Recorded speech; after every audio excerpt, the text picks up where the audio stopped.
Like a little bit of a pre-show here. This would be kind of fun. Let's get to it. Let's get the countdown started.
This is RealAg Live.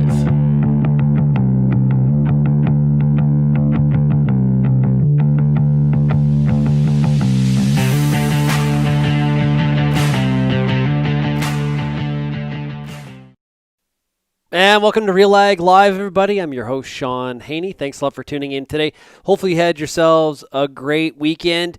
It's election day in Saskatchewan today, so that's kind of where we're going to focus our attention today. We actually don't have a guest booked, but I've got a treat for you. We're going to show you some highlights from a recent election forum focused on agriculture that I recently hosted in Regina. You can watch it on Access Communications in Saskatchewan.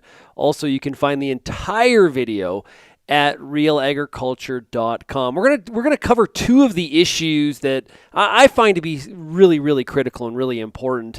And the reality is, no matter whether you're farming in Saskatchewan, you're in Alberta, you're in Ontario, Maritimes, BC, these are really issues that are fundamental to those of us in this great industry of agriculture. If you want to participate in the discussion today, I really would like your comments on what you think about not only the issues that we're going to discuss today on the election, but also just any comment in general related to maybe things that weren't discussed during the election. Maybe you think agriculture should have found a little bit more of a home in terms of the narrative amongst the candidates.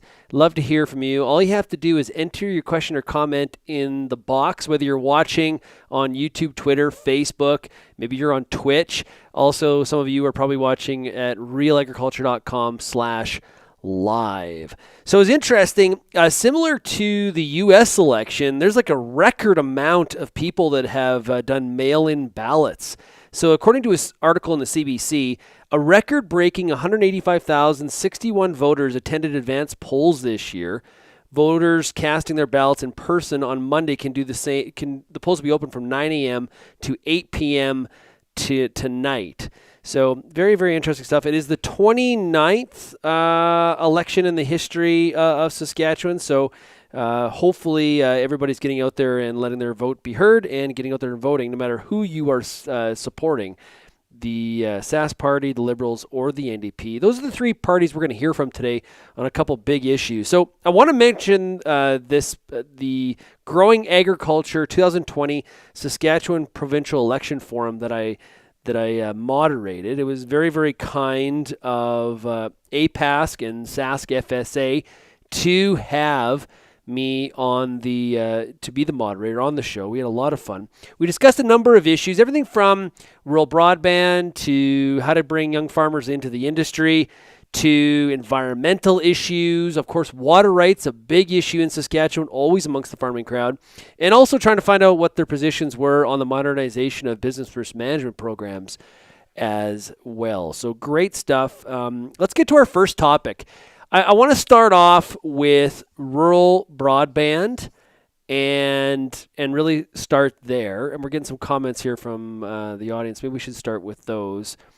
They're just fooling around over there. What time is that in Eastern time zone? Just add 2, Lindsay. Just add 2 hours. But then on Saturday, of course, Saskatchewan doesn't do daylight savings time. Maybe that should have been. Was that an election issue at all? That's something that should have come up, because it gets very confusing. Whenever I ask people in Saskatchewan to do interviews, they're like, "Okay, are we on the same time, opposite times?" Nobody really knows. It's very, very confusing, I have to admit. Okay, enough of that. Let's get to our first topic here, and it is rural broadband. It's about a 10-minute clip, and what you're going to do is you're going to hear from three of the main candidates in the parties, and then what you're going to hear from is a panel. Now, we have Todd Lewis, who's president of APAS. We have Miles Thorpe, who's the president of Sask FSA. And then we have Ian Boxall, who's vice president of APAS.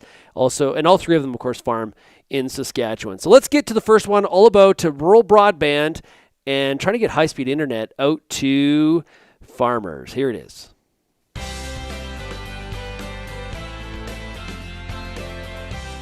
So before COVID-19, 75% of APAS survey respondents said they were unhappy with their rural internet service.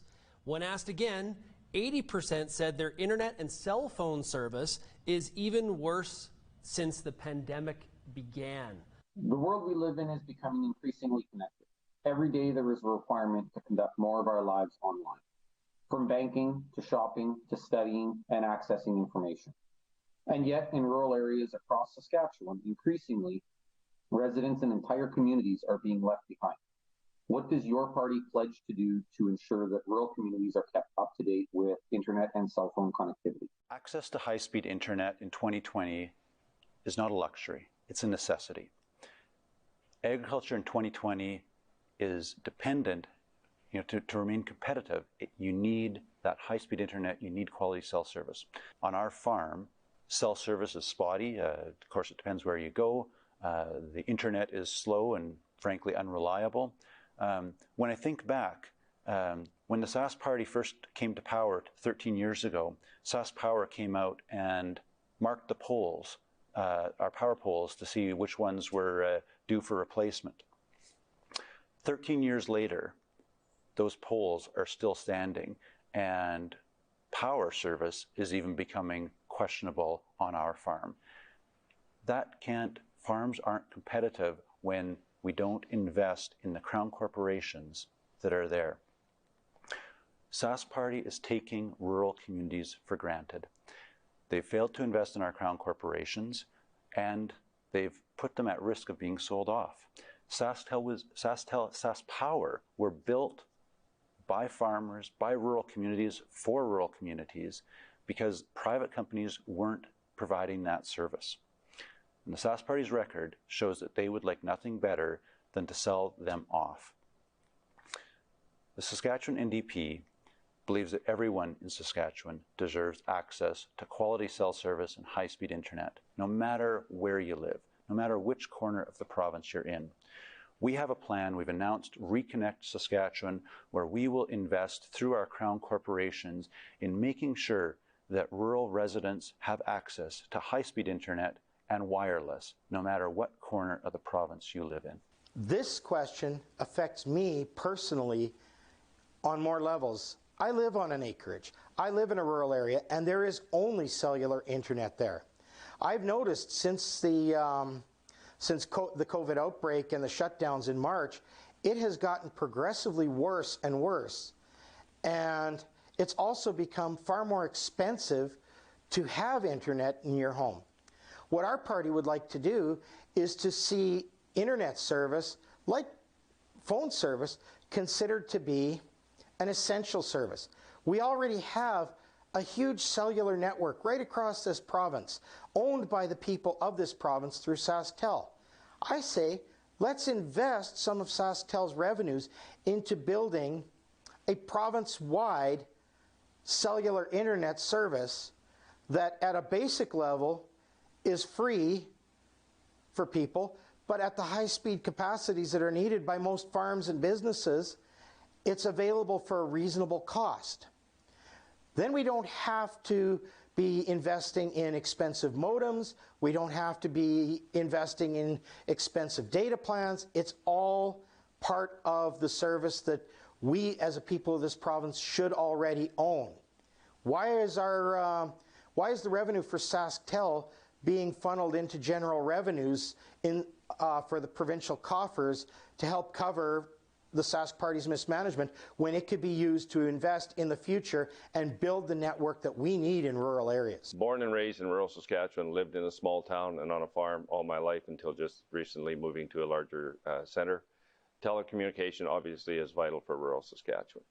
And I think the work that SaskTel has done over the years to increase that connectivity has been vital to the growth in the province of Saskatchewan. We have seen this year in the 2020-2021 budget, SaskTel's investment over $300 million into capital infrastructure in the telecommunication business here in the province of Saskatchewan. And a commitment of $1.4 billion over the next 5 years in improving and enhancing rural broadband, connectivity, internet, wireless. It's all important for us to grow the economy and for rural Saskatchewan to grow as a whole. This year we just announced another $70 million for 74 new max towers here in the province of Saskatchewan. Those are vital to rural communities here, not only for service, but for safety as well is important to rural Saskatchewan. I've been a SaskTel client all my life, and it's important for us to be able to have that service in rural Saskatchewan and improve.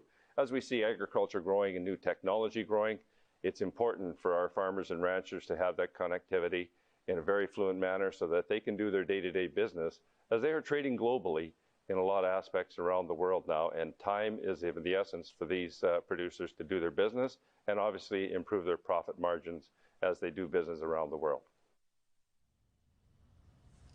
Well, we heard from the candidates on a very, very important issue to rural Saskatchewan, that being high-speed broadband internet. Let's take it to our panel. Ian, I don't think this issue can be brought up enough. Do you agree? I agree. The one thing I was happy to hear is that all candidates made a point of making sure that it is necessary, plus is everyone deserves high-speed internet, so it was good to hear that.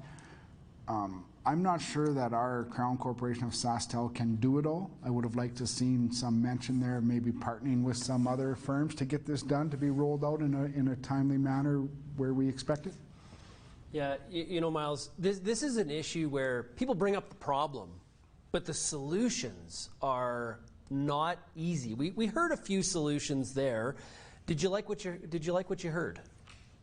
Yeah, somewhat. I mean, obviously it is a huge issue for everybody, and it affects me personally a lot. We have very poor coverage where we are, and it's you know, jokingly, I tried to make a service complaint. I had to try 6 times, and it took me an hour to hold a call long enough to actually get through on my cell phone to make a complaint about it. But you know, it's financially it's tough as a farmer to try and conduct your business without coverage. You know, you walk into a building or across the yard, you lose a call. And safety-wise, too, it's a huge issue. Our neighbor had a combine fire this fall, and we couldn't make calls to one another to try and organize the fire protection. And, you know, for us personally in our area, we actually have infrastructure in place. There's a LTE tower 5 miles from us, and it's often overlooked that it's actually a regulatory and licensing issue that we can't get service because we're towards Manitoba from that tower as well. So it's not always just about putting the infrastructure in place. It can be about using the infrastructure that's there. Now, Todd, we talked about the APAS survey that was done. COVID really exposed some real issues here and the disadvantages that people in rural areas of Saskatchewan are having to deal with, especially when it comes to an educational standpoint of trying to educate our kids at home and people having to take the kids to the local grain elevator to hook into the tower and the better internet. In your mind, how do we fix this?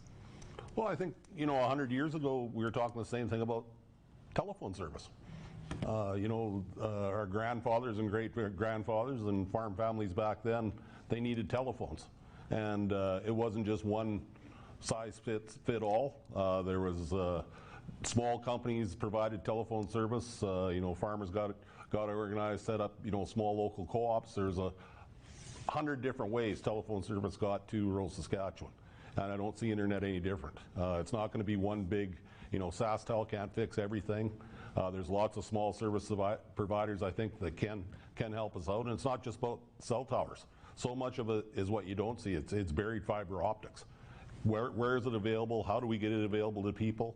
Is that what we should be focusing on, is more fiber optics? Is SaskTel going to own all the fiber optics and lease it out to other providers? Those kind of concepts and ideas, because we're falling further and further behind, and it's really getting to be that it's getting difficult to live in some parts of rural Saskatchewan. You can't raise a family there if you don't have internet service. That's what it's getting down to. So we've got a huge land mass that's got to be provided, that provides huge advantages to the economy of this province. We need an investment in something that's going to support that big land mass, and internet and cell service is a big part of that.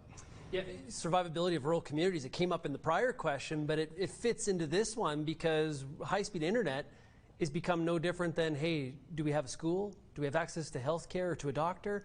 Right. It's really those are some of the same things that attract people into some of our small communities. But Miles, it sort of feels a little bit like the provinces and the federal government kind of stare at each other waiting for somebody to move first. Based on what you heard there, do you believe that any of these three parties are going to take a leadership position and try to fix this issue? Well, I'd hope so, obviously. It's like Todd said, maybe it might not be just the government coming up with the solution and implementing it. It might be enabling some other industries or private companies to provide these services for these rural communities. There is some private fiber optic going in my area, and it's going to be rather costly to hook up to it, but we're at the point now where, to spend $5,000 or $10,000 to get internet is a necessary part of our business, and that's going to go potentially to a private industry. Ian, you look at some of the technologies that are being brought to agriculture, they're super cool, but if you don't have the high-speed internet to make it happen, they're really kind of, that's all they are, is ideas, and you can't actually use the latest cutting-edge technologies on your farm. Absolutely. I think we've seen governments both provincially and federally invest money into ag tech, and yet when it comes to rolling that out, the people that it's been designed for can't utilize it. So it's cart before the horse kind of concept, right? And poor internet and poor cell phone services, really truly trying to raise a family in small town Saskatchewan, is hurting economic development there. Are there services going to be available for me to provide for my family in my small town? Internet service is affecting that. Great stuff. So want to encourage you to go to realagriculture.com and you can see the entire forum. We're going to get to one more topic here yet, but I do want to mention this, that it was kind of alluded to there in the piece, some key things that I really firmly believe that internet has, rural broadband, however you want to put that, it has really become an essential part of a rural community. And so if we want to try to attract as many different people to these small towns as we possibly can to kind of keep our small towns alive, and there's a great piece in the Globe and Mail as of Saturday written by Carrie Tate talking about how a lot of small towns are really struggling to stay afloat and survive and call themselves an actual town before they before they become what you would call a ghost town, as I try to get those words out. So key stuff there. Should other entrants be encouraged to enter the market? We saw last week the CRTC approved the Starlink project. And that is SpaceX and Elon Musk, the low Earth orbit satellites. That's supposedly possibly an answer, although some of the costs are not totally outlined at this point. The other thing that is really, really interesting here is, and I heard that from a couple of the panelists, is that SaskTel can't have all the answers. And of course, Saskatchewan is one of the provinces that still has a provincial telecom provider, which is kind of interesting as well.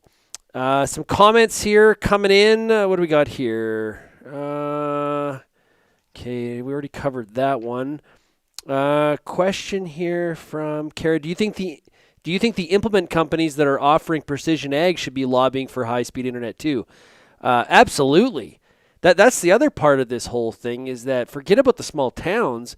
What about on the farm, right? So we're trying to offer up the latest in technology, trying to make sure that all farmers in Canada, not all farmers, but a big majority of farmers are on that cutting edge, and we've got all this work in the area of databases and big data and information decision making.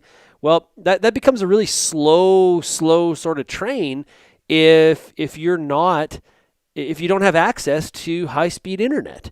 So I think Saskatchewan here is no different than any of the other provinces in terms of this is an issue that needs to be fixed. But the reality is that solutions they're a little bit rare. Well, they're hard to find, right? And I think the reality is here, and you heard it from the panel there, you can't just have one solution. We got to be working on two handfuls of different ideas on how to deliver and make this all happen, because it is just so critical to the future of a province like Saskatchewan. Let's get on to our next topic that we discussed at the forum. The other one that I really liked was the discussion about how do we make sure that some of the farms that are out there are transferring to the next generation, and how do we maybe make it a little bit easier or possible for people to actually enter this industry. So let's go on to our next topic and load our next video. Here it is, the next generation.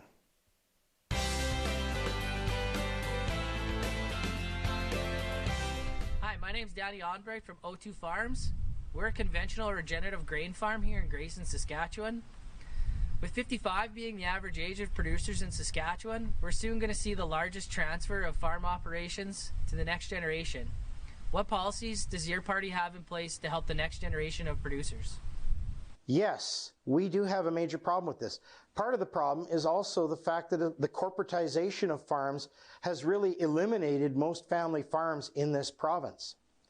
What we need to do is look at ways to make it affordable to create those family farms or to build back those family farms, because that would help to improve local economies in rural Saskatchewan.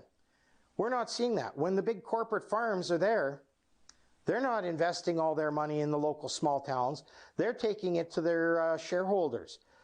We would like to see this change. We would like to see people being able to own their farms, to be able to support their families on it.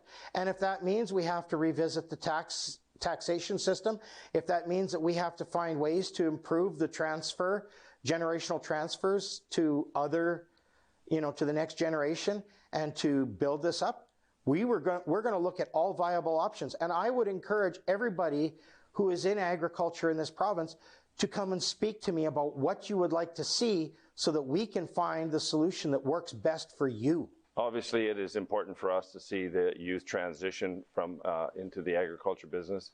And it's important for us to have the programs in place that give them the opportunities to do that.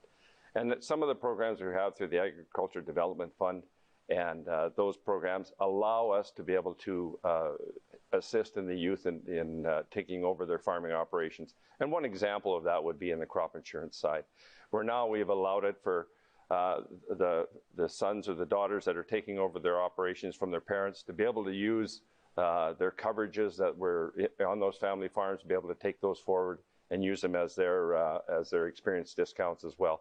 And I think that's all important and vital to as we see agriculture transitioning in here in the province of Saskatchewan. But there's a lot of things that are really changing. You look at even in the College of Vet Medicine, we just made another 5-year commitment on over $130 million to the College of Vet Medicine. And one of the key factors there is obviously getting veterinarians to go out into rural Saskatchewan and practice and do their day-to-day. And we're looking at opportunities in that regard as well. And you look at other things that we do. We invest in 4-H in rural Saskatchewan, and it's important for us to do that. We also have the mentorship program that we work with the Canadian Western Agribition on, where we have mentors bringing in young people in the agriculture industry and mentors to mentor them and to be professionals in the agriculture business. So there's a lot of things we do. And then another thing that we're very proud of in Saskatchewan here is Ag in the Classroom. where we bring the ag industry and those farmers, ranchers, and even in the agribusiness into classrooms to talk about what they do and the importance of agriculture here in the province of Saskatchewan. So there is things that we are doing on that side of it, and it's important that we really have the programs in place to transition our youth into the agriculture industry. Our province is built on agriculture. Agriculture is a key part of our economy, and if we want it to stay that way, we need to make sure that it's viable for the next generation of producers. I've spent my professional career working with farm families to help them manage that transition from one family to the next. And I know firsthand the challenges from my own family, what that's involved. It's not just financial. We know that, of course, there's huge amounts of capital required to get into farming, and the income that is generated from that huge amount of capital is very low. But it's not just financial. It's also the changing of the guard and how you manage that in a family. I wouldn't be here today. I'd be a farmer today if it wasn't for a discussion I had with my dad 30 years ago, and he told me that our farm didn't have the income to support another family. And so this is something that resonates with me. Under the Sask Party, rural life has not been easier. Farms have not been more profitable. Scott Moe has raised taxes on families. They've cut rural health services. They've cut rural education. The Sask Party has made life more difficult in rural Saskatchewan. What we're going to do is we're going to invest in rural healthcare. We're going to invest in rural education. These are public services that we depend on to keep our communities, to keep our families healthy. We'll invest in our communities through Reconnect Saskatchewan by investing in our Crown corporations. We'll be providing startup loans for rural small business. We'll be making sure that crop insurance not only works better, but that it's more affordable for young producers. We have a lot of bright minds in Saskatchewan, and we've done a really good job at increasing our efficiency. We grow more than ever before, more than we ever thought was possible. But we need to start thinking about how we can keep more of that income here. We need to start thinking about profitability, not just revenue, if we want the next generation of farmers to be successful. Well, we heard from three of the parties. Let's now ask our panel what they thought about in terms of keeping the younger generation on the farm. Miles, I'll start with you. Was there anything you heard there really kind of sort of a light bulb go off in terms of how we can keep younger people on the farm? Well, I mean, not necessarily one big idea. There's a lot of little ideas that need to come together, I think, to keep young people on the farm. You know, no one will deny that broadacre farming is a very capital-intensive business, and it's quite difficult to start out with nothing. You know, I've been fortunate enough. I had parents that were involved in farming, as well as grandparents and great-grandparents. That's how we got established. And would be very difficult to start out without any investment or help from the previous generation. You know, what I would like to see is there is some neighbors of mine that have sold out to other entities. They don't maybe have family members, but there also have been some that have family members that wanted to take over but couldn't financially do it. The outgoing generation had to retire off that farm. They can't just give it away. That is their retirement. So I'd like, you know, if we could come up with something or some kind of policy that would incentivize the outgoing generation to be able to sell it to the incoming person, would be highly beneficial, and maybe give that person a chance to get their feet established while their parents could still actually retire from it. It was mentioned there in one of the responses that the issue has to do with corporate versus non-corporate entities. Todd, there's a lot of family farms that are actually incorporated for specific reasons. This is one of those issues where there is some confusion, I think. Yeah, I think part of what the conversation needs to be around is availability of capital. I think that's what young people find if they want to invest in agriculture, they want to expand their farm. How do they get the money? Where's the money coming from? Where maybe larger, more established operations have availability of capital that maybe a smaller operation wouldn't. You know, they may not even have the credit history to qualify in some cases. So it's issues like that. I think another thing that's missed is there's a huge tax liability. It's been years. We've seen ever-increasing land values, and capital gains exemption has remained the same. It's a huge tax liability for the people that are exiting the industry as well. So it's it's a very much like Miles said. It's going to be a combination of things that maybe not big grandiose plans, but boy, a few little changes on things like capital gains or availability of capital could really make a difference for keeping younger people on the farm and being able to invest and expand their operations. Yeah, Ian, I heard their startup loans. That was something, probably would a lot of young farmers trying to get into the industry, that would appeal to them. One of the things, though, that I heard was, trying to develop education, healthcare in rural communities. Do you think that's preventing people from staying back on the farm, whether or not there's education in rural communities? I think it might play a role, but I don't think it's the key factor. I think, like everyone's mentioned here, Todd and Miles, access to capital, right, is probably the biggest one. I didn't really, truly, honestly hear anything from the three answers on how they will support young producers as they take over the generational farm, right? Access to capital, they need operating money. These are things that these young producers are going to require for that farm to continue on, right? And the fact that I farm a corporate farm, it's a family farm, 114-year-old farm, it's still incorporated. There is some gray area there around on what is perceived as to be a corporate farm and a family farm. So we need to make sure that we educate people on that. But I think I didn't hear anything there. We need to ensure that these young producers have access to capital and access to operating money so they can continue on. Yeah, and honestly, Miles, I think some young farmers that have got into the business, a lot of it comes down to the profitability of, the opportunity to make money on the farm. Not necessarily, a lot of people went through something like the 80s, and or maybe even further back, going back to the 30s, and those are not environments that are really conducive to staying on the farm. A lot of this comes down to, can the farm actually make money? Yeah, absolutely. I mean, farming is a lifestyle, but it is a business, and it is there to support yourself and your family as well. And if you're not making money at it, you're not gonna be able to do it for that long. And the cyclical nature of agriculture too is, if you've had a few good years, it doesn't necessarily mean that it's going to continue like that. You have to store up some reserves for the tougher years that might come ahead. And if you are a younger farmer that is very leveraged, have a lot of debt, and you come up against some of those tough years, that could be the end of it. 114 or year farm or something could, if it's highly leveraged because there's not a lot of incentive or not a lot of tools to help transfer it to the next generation, it could be the end of it. Todd, are you at all concerned about the average age of farmers in Saskatchewan? Oh, I think we've always talked about that. Really, the last census, there was more producers under the age of, I think it was 45, than there had been the census before. So, yeah, it's always an issue, but people are living longer, people are farming longer. I think we need, there's fewer farmers every year too, just because the operations are expanding, so that skews the numbers as well. So I think there's lots of people that want to get involved in agriculture if, as you say, it's profitable and it's a good life and it's a good opportunity for people. We just got to ensure that the right tools are in place that they can access it if they make that choice. And I think there's lots of things that policy can do to help that along, and I think there will always be people who want to get involved in agriculture, especially on the farming side, if the right tools are in place to help them get there. Yes, I think I can speak for all of us up here. It's a great industry, and we want to get as many young people into it as we possibly can. It's jump in. It's a great party in the pool here of agriculture.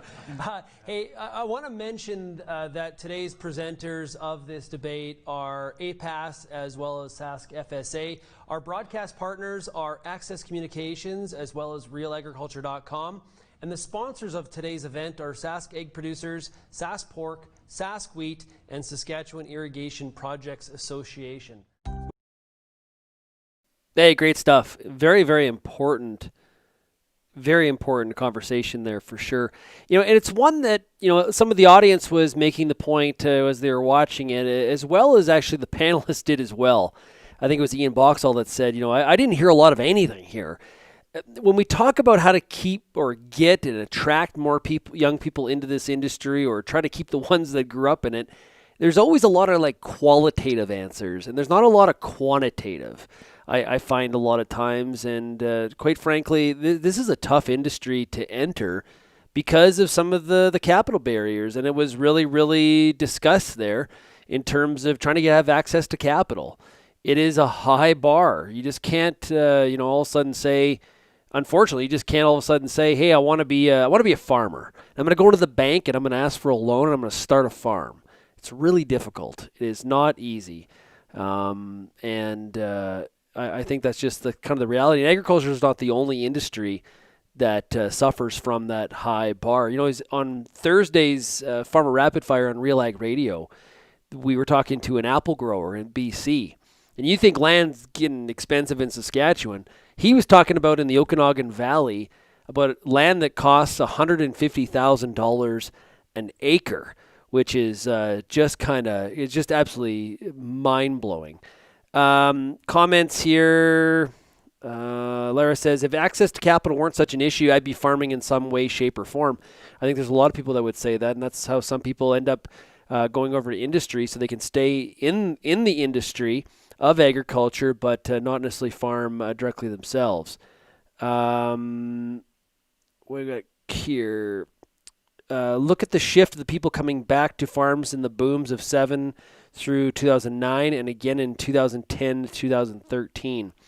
I think that's actually one of the things too is when you enter the industry and your perception of how things are actually going to be. During the big corn ethanol boom where we had wheat prices spiking and corn prices spiking, it was pretty difficult to lose money in the industry. And of course, when hard times strike, it makes you kind of reconsider your maybe your decision. $150,000 per acre. What is the profitability per acre? You cannot make money growing apples. It was vineyards in this case, Brian, that were pushing up some of that land values. We got other questions here. Kara, it's a livelihood, but it's still got to be able to put a roof over your head. Yes, that was Todd, I believe, that talked about. Or actually, no, sorry, not Todd.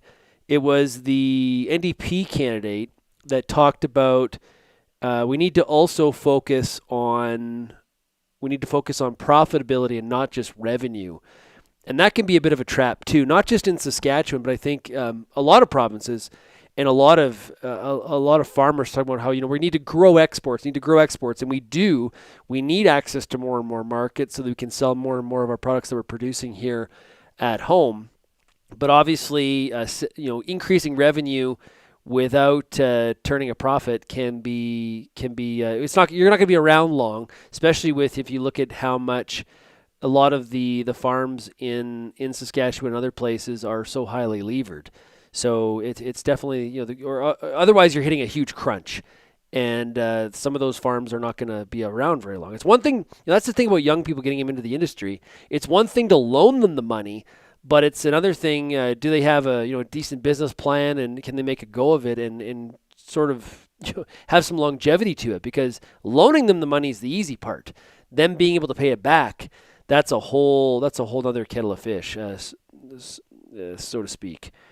Yeah, you're right, Brian. That's why quoting land prices doesn't mean very much in some cases. Absolutely, I agree with you.